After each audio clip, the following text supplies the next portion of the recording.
So, very good morning to all of you, and this is Social Study You Learn Well, class 5th, and we are going to do the question answers of the lesson Birth of the United Nations, lesson number 18th from your course book. But let us summarize this chapter. थोड़ा बहुत कुछ जो main points हैं वो chapter के पढ़ लेते हैं। क्वेश्चन आंसर्स मैंने आपके मार्क कर लिए हैं, एक्सरसाइज मैंने आपकी कर ली है, तो वो मैं आपको कराऊंगी अभी इसके बाद में। लेकिन पहला थोड़ा सा पढ़ लेते हैं कि व्हाट इज़ यूनाइटेड नेशंस। तो देखिए ये मैंने कुछ ब्रीफली इसमें मार्क करके रखा है जो मैं आपको समझाने वाली हूँ। तो क्या हुआ था बच्चों कि जब एक्चुअली में यूनाइटेड नेशंस की ज़रूरत क्यों पड़ी, क्यों हमें बनाना पड़ा, तो क्या हुआ था कि जब फर्स्ट वर्ल्ड वॉर हुआ था, ये बैटरी फिर कम हो गई, एक minute, let me silent it now.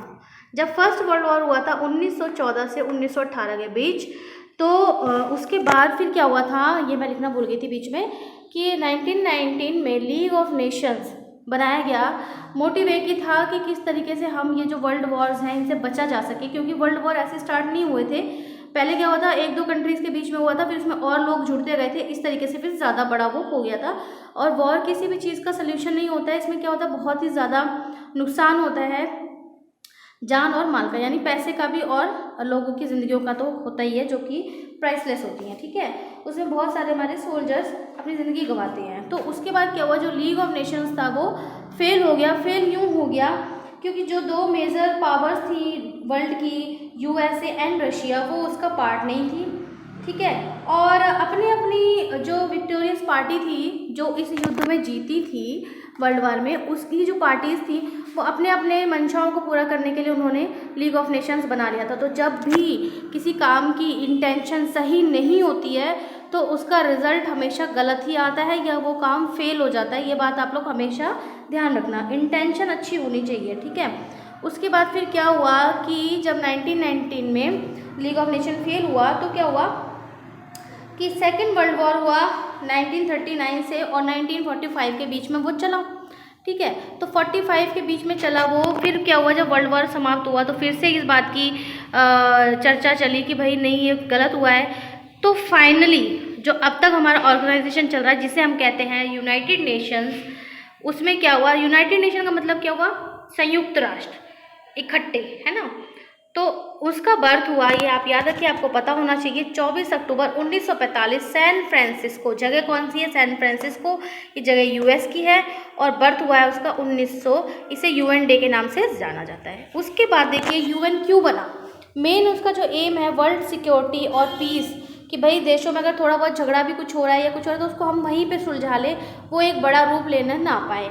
इसमें जब ये बना था स्टार्टिंग में तो 51 मेंबर्स थे और आज आपकी बुक के अनुसार इसके 193 मेंबर हैं। ये बुक के अनुसार बता रही हूँ मैं। अच्छा, इनके ऑब्जेक्टिव्स हैं। अपने ऑब्जेक्टिव्स क्या होते हैं, जो लक्ष्य, मतलब जो हमारे एम होते हैं कि मतलब हम किस ऑब्जेक्टिव के तहत ये बना रहे हैं। अगर मैं आपको पढ़ा रही हूँ तो मेरा क्या ऑब्जेक्टिव है ना, मेरा ऑब्जेक्टिव है कि आपको ये चीज़ समझ में आए। अगर आप पढ़ रहे हो इस चैनल के थ्रू तो आपका क्या ऑब्जेक्टिव है कि हम अपने क्वेश्चन आंसर्स कर लें या हम चैप्टर को समझें, कुछ ऑब्जेक्टिव होगा। इसके बाद डेक्लेरेशन क्या थी ऑफ ह्यूमन राइट्स, जो एक मेन चीज़ है कि भाई आप फ्री हो। डेक्लेरेशन दी, एक लिस्ट दी ह्यूमन राइट्स की, जो हर इंसान को, इस पृथ्वी पे रहने वाले को हक है। क्या हक है, वो शांति के साथ रह सकता है, अपनी मर्जी से उपासना कर सकता है, पूजा कर सकता है, कोई उसको फोर्स नहीं करेगा कि आपको यही भगवान को मानना है। उसको इक्वल पे होनी चाहिए, इक्वल काम के लिए। अगर वही काम एक आदमी कर रहा है या एक औरत कर रही है या एक बुजुर्ग कर रहा है, इक्वल पे होनी चाहिए। डिस्क्रिमिनेशन नहीं होना चाहिए, यानी कि कोई मतलब भेदभाव नहीं होना चाहिए किसी की भी बेसिस पे, उसका रंग, रूप, जात, कलर, मोटा, पतला, छोटा, इस बेस पे कोई भी डिस्क्रिमिनेशन नहीं होनी चाहिए, ठीक है। ये सिर्फ कानून के तौर पे नहीं, हमें अपने एक इंसान के तौर पे भी बात ध्यान रखनी है कि हम किसी के साथ भी भेदभाव ना करें, किसी के भी शारीरिक रंग, रूप, उसके बोलने के तरीके का खिल्ली ना उड़ाएं। हंसी मजाक एक अलग बात होती है लेकिन खिल्ली नहीं उड़ानी चाहिए। मैं अपने बच्चों से उम्मीद करती हूँ कि वो ऐसे काम नहीं करेंगे किसी के साथ। शादी करने की परमिशन देता है विश्वविद्यालय, यानी आप अपनी मर्जी से किसी के साथ शादी कर सकते हैं बशर्ते कि उस चीज़ को आप फॉलो करें। ये नहीं होना चाहिए कि आज आप इससे शादी करो कल फिर उससे करो, ये सब गलत चीज़ें मानी गई है कानून के तहत। इसके बाद एजुकेशन की उसको फ्रीडम है। ये नहीं होना चाहिए लड़की है तो पढ़ेगी नहीं, लड़का है तो नहीं पढ़ेगा, या फिर लड़का है तो ज़्यादा पढ़ेगा, लड़की है तो उसका पढ़ना खराब है, नहीं, बिल्कुल फ्री है हर बंदा। इसके बाद ट्रैवल करने की अपने अपने देश के हिसाब से, जैसे हमारे देश का वीज़ा लगेगा या क्या होगा, वो रूल मानते हुए कोई कहीं भी ट्रैवल कर सकता है, उसको कोई मना नहीं कर सकता है। तो ये सारी चीज़ें ऑल इन ऑल मैंने सोचा कि आपको पढ़ा दूँ। अब वीडियो ऑलरेडी 5 मिनट्स का हो चुका है, तो अब चलिए चलते हैं क्वेश्चन आंसर्स की तरफ। जो भी आपकी क्वेरीज होंगी वो आप कमेंट बॉक्स में पूछ सकते हैं। आपका जो भी काम है वो आप मुझे फ़ोटोज़ दे सकते हैं ताकि मैं उन्हें इंस्टा पे पोस्ट कर सकूँ।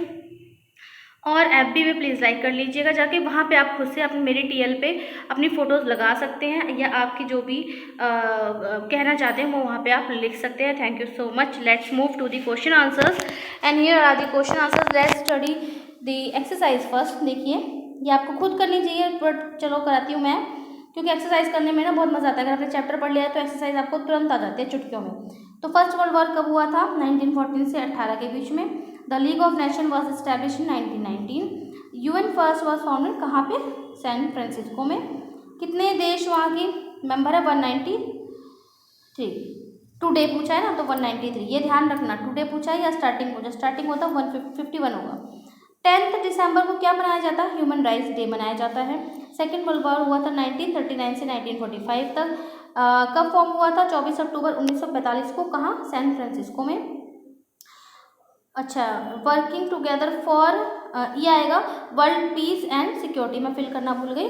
इसके बाद 63 लोग बने थे जब लीग ऑफ नेशंस में। कितने देश थे? 63। मेंटेन, क्या मेंटेन करने के लिए यूनाइटेड स्टेट बना है? World peace and security. The United nation publicly announce the list of human rights called declaration of right. एक ये बचा है, इसको आप ढूंढ के फिल कर लेना। Let's move to the question answers and here is your first question. What were the causes of the failure of the nations. तो ये देखिए आंसर नंबर 1 है आपका पेज नंबर 111 पे, और यहाँ पे क्या है, यहाँ से लेके आपको यहाँ तक लिखना है। देयर वर 2 बेसिक कॉजेज जो मैंने आपको स्टार्टिंग में बताए कि यूएस और रशिया जो कि मेजर पावरफुल कंट्रीज़ हैं, मोस्ट पावरफुल कंट्रीज़ हैं वर्ल्ड की, वो उसका पार्ट नहीं थी। और दूसरी बात, जो प्रथम विश्व युद्ध जीतने वाले जो देश थे उन्होंने अपने अपने फ़ायदे के लिए लीग ऑफ नेशंस को बनाया था। आफ्टर दैट यूएन कहाँ फॉर्म हुआ था? तो आप यहाँ से लिखेंगे, देखिए पेज नंबर 112 पे है, the United nation was formed इतना और यहाँ पे, ठीक है।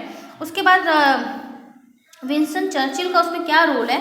तो आप यहाँ से चाहो तो यहाँ से लेकर यहाँ तक पूरा लिख सकते हो। जिन बच्चों को शॉर्ट लिखना है, Winston Churchill met FD Roosevelt at San Francisco USA and framed the Atlantic Charter in 1941, ठीक है। This is the role. And after that पूछा गया है आपसे ऑब्जेक्टिव्स। तो ये आपको ऑब्जेक्टिव सारे पता होने चाहिए, या आप सारे लिखेंगे। इसी तरीके से लिख सकते हैं, objective of the United nation, ये आपकी हेडिंग होगी और आफ्टर ये आपके पॉइंट्स होंगे। उसके बाद आपसे पूछा गया है ह्यूमन राइट्स कौन से मेंशन हुए हैं, write down a few human rights. तो फ्यू नहीं मैं लिखवाना चाहती हूँ, मैं चाहती हूँ आपको सारे पता हो। तो आप लिखेंगे सम ऑफ द इम्पॉर्टेंट, ये लिख के, और फिर आपको 1 2 3 4 5 6 7 ही है ना ये, और उसके बाद 2 इस पेज पे भी हैं, ये आपको सारे पता होने चाहिए। और उसके बाद फिर पूछा गया है हाउ डज कैसे वो एक मेंबर बन सकता है। तो आ की जगह आप लिखेंगे any country can become a member of the United Nations by, page number 113 पे आ जाइए। या एक्सेप्ट लिखा है तो आप एक्सेप्ट की जगह कर देंगे उसे एक्सेप्टिंग, ING लगा देंगे। The principles and AIIMS of the union charter, India is one of the founder of member, ठीक है। अब देखिए किसी के साथ आप तभी जुड़ सकते हैं जब ऑब्वियसली आप उससे कहीं ना कहीं क्या बोलते हैं उसे, कहीं ना कहीं आप उसकी बातों से अग्री करते हो, ठीक है ना, उसकी बात को आप एक्सेप्ट करते हो। उसके बाद आपसे 3 अचीवमेंट्स पूछी गई हैं यूनाइटेड नेशंस की। तो आप यहाँ से देखिए achievements of the United Nations are, पहले में आप ये लिख देंगे यहाँ से लेकर यहाँ तक, this is your point number 1। Second में आप लिखेंगे this is your point number 2 from the United Nations to Asia. And the third point, the UN favour disarmament and disarmament मतलब कि यूएन सपोर्ट नहीं करता है कि हम न्यूक्लियर, मतलब अब हम चाहते हैं कि हम जो हमारे ये क्या होते हैं गोला बारूद और ये जो होते हैं ना आपके वेपन्स होते हैं, ये नहीं बनाने की परमिशन नहीं है किसी भी देश को इस तरीके से कि वो किसी पे हमला करे, ठीक है। अभी भी हालांकि बन रहे हैं, लेकिन अपनी सुरक्षा के तौर पे ये हालांकि गलत बात है, नहीं बनानी चाहिए, क्योंकि जब होगा ही नहीं तो यूज़ नहीं होगा। लेकिन सब देश चुप चुप से बनाए जा रहे हैं, लेकिन यूएन क्या करता है, इसका विरोध करता है। डिस्ट्रक्टिव वेपन्स क्योंकि उनके मिसयूज़ होने का बहुत ज़्यादा खतरा है। तो this is your summary. I hope मैं आपको समझाने में कामयाब रही होंगी, आपको समझ में आया होगा। और लगभग 10-11 मिनट की वीडियो में मैंने कोशिश की है कि मैं आपको यूनाइटेड नेशंस के बारे में इन ब्रीफ चीज़ें समझा सकूं और क्वेश्चन आंसर्स भी करवा सकूं।